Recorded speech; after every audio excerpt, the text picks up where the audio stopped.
Pinhas est le personnage biblique héroïque qui a arrêté le fléau contre les enfants d'Israël qui provoquait la mort de 24 000 âmes.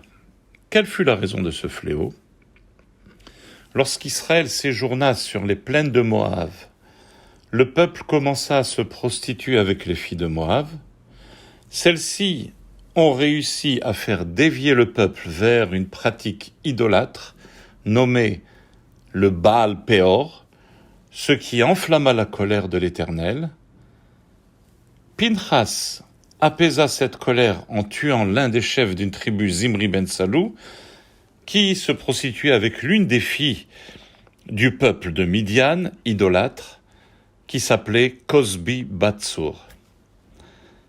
Pinhas, ayant donc apaisé ainsi la colère de Dieu, a mérité l'alliance éternelle de la prêtrise Berit Kehunat Olam. C'est la garantie que ses descendants seront pour toujours des Kohanim, des prêtres qui serviront au temple. Mais cela va plus loin que la lecture littérale du texte. Le Sifri, qui est le commentaire midrashique, halachique, des livres de Bamidbar et Devarim, révèle une profondeur particulière dans ce récit et dit ceci.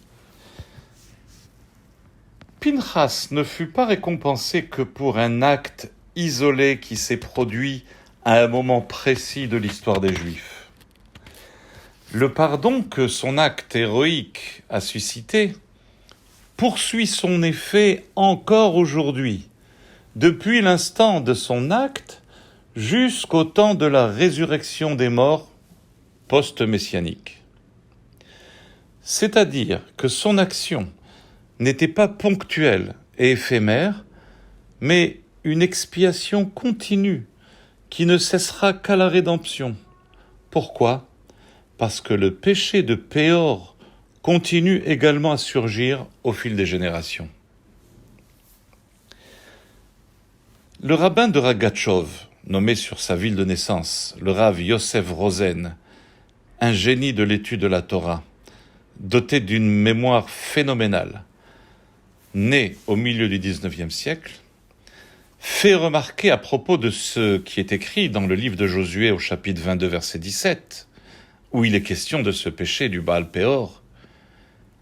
Le verset dit « Asher lo hitaharnu mimenu ad hayom hazeh » ce péché de Péor dont nous n'avons pas été purifiés jusqu'à ce jour. Selon lui, c'est la preuve que l'expiation du péché par Pinhas est ce qu'il appelle une peula nimshechet, une action continue, car le péché est continu. Parce qu'un péché aussi grave ne peut être effacé malgré le pardon immédiat. Ce ne sera que lorsque l'impureté du monde disparaîtra totalement à la résurrection des morts, au temps messianique, que la faute sera complètement éradiquée. Cette idée est rapportée également par les Tosafot dans le Talmud, au traité Sota, en page 3, Amud Bet, face B. Pourquoi Moshe fut enterré à proximité du Baal Péor, dans les plaines de Moab? Les Tosafot nous disent « car le péché se répète ». Chaque année, au moment où Israël a péché avec les filles de Moab, l'idolâtrie Péor s'érige pour commémorer sa faute et faire tomber de mauvais décrets sur le peuple juif.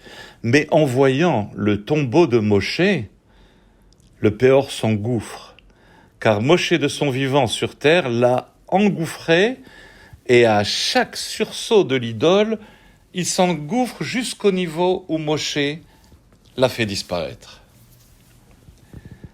Il ressort de là que le péché de Péor et l'acte héroïque de Pinhas n'était pas un événement unique dans l'histoire. Il y a quelque chose d'incessant, de béant qui flotte et monte. Pinhas qui exécute et Moshe qui enfonce au plus bas, mais qui refait surface de manière incessante. Ce n'est qu'à l'arrivée du Mashiach, des temps messianiques, à la résurrection des morts, plus précisément à Triyat Hametim, car la mort est le résultat du souffle d'impureté qui disparaîtra totalement, le Baal Peror aussi disparaîtra, car il est source d'impureté. Mais un tel phénomène peut être réalisé aujourd'hui même. De quelle façon? En étudiant la Torah. Selon l'adage bien connu de l'Admour HaZaken, fondateur de la Hassidut Chabad au XVIIIe siècle, qui disait que la Torah provoque la résurrection des morts. La Torah, l'étude de la Torah a un effet de Triyat Hametim, c'est-à-dire de ce qui est mort en nous, ce qui est froid, comme un cadavre. Et qu'est-ce qui est froid chez l'être humain? C'est l'esprit. Il n'y a rien de plus froid que l'esprit. Et l'étude de la Torah le fait revivre jusqu'à ce qu'il se réchauffe et devienne vivant. Soyons donc des êtres vivants. Shabbat Shalom.